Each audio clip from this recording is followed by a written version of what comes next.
From Washington, this is VOA News. I'm Steve Norman reporting. President Obama has met with his top military and national security advisors to discuss the fight against the Islamic State. He briefed reporters on the campaign. On the ground in Syria and Iraq, ISIL continues to lose territory. Tragically, however, we have also seen that ISIL still has the ability to direct and inspire attacks. Mr. Obama meeting came as the U.S. launches more airstrikes in and around the Islamic State stronghold in Libya. Military says the operation in Libya will probably last weeks rather than months. President Obama has denied $400 million in cash paid to Iran on the same day as a hostage release was a ransom payment. He said the transfer was announced in January, a day after implementation of a nuclear agreement with Iran. During a visit to Argentina, U.S. Secretary of State John Kerry defended the move, saying the United States does not pay ransom and does not negotiate ransoms with other countries. This story is not a new story. This was announced by the President of the United States himself at the very time that this transaction and the nuclear deal was being put together, and he made it clear that there was a separate negotiation track, a separate negotiation that happened to come to be settled at the time. U.S. Secretary of State John Kerry.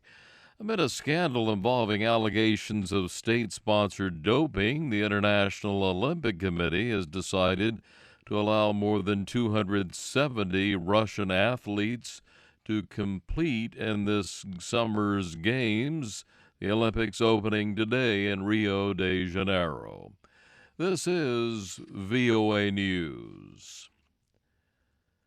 The Taliban has claimed responsibility for ambushing a group of U.S. and European tourists in Afghanistan's western Herat province, wounding 6 of the tourists and their Afghan driver.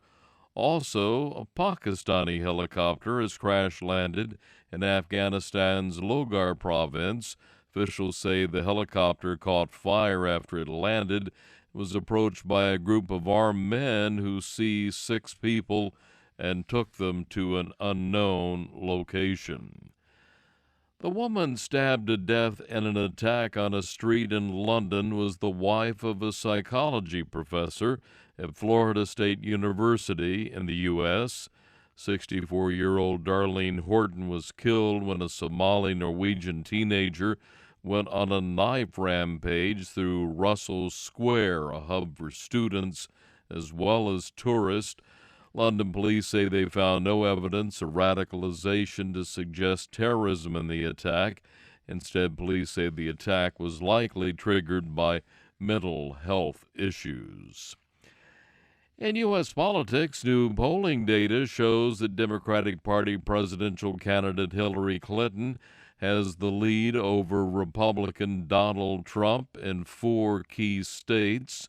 The latest voter surveys show Clinton opening a 9 percentage point edge in the state of Michigan, 15-point advantage in New Hampshire, 11-point lead in Pennsylvania, and a 6-point lead in the state of Florida. At a campaign rally, Clinton talked about reasons to vote for her over Trump. We don't want you to be left in the same position as the retirees in Florida were. They put their money up for Trump condos, and there was never any built, and they didn't get their money back.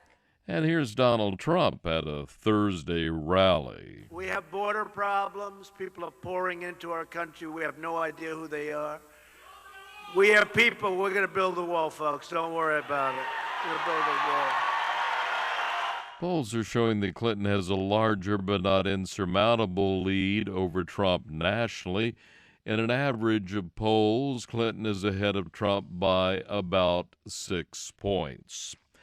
President Obama received a lot of tweets, thousands of them Thursday for his 55th birthday.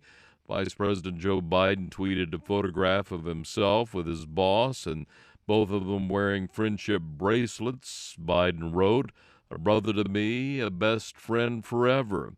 Democratic presidential candidate Hillary Clinton tweeted a picture of herself laughing with Mr. Obama.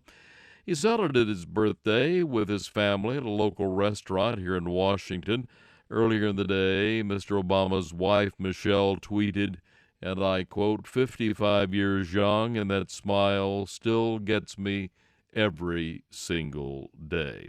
President Obama, 55. Get more news at voanews.com.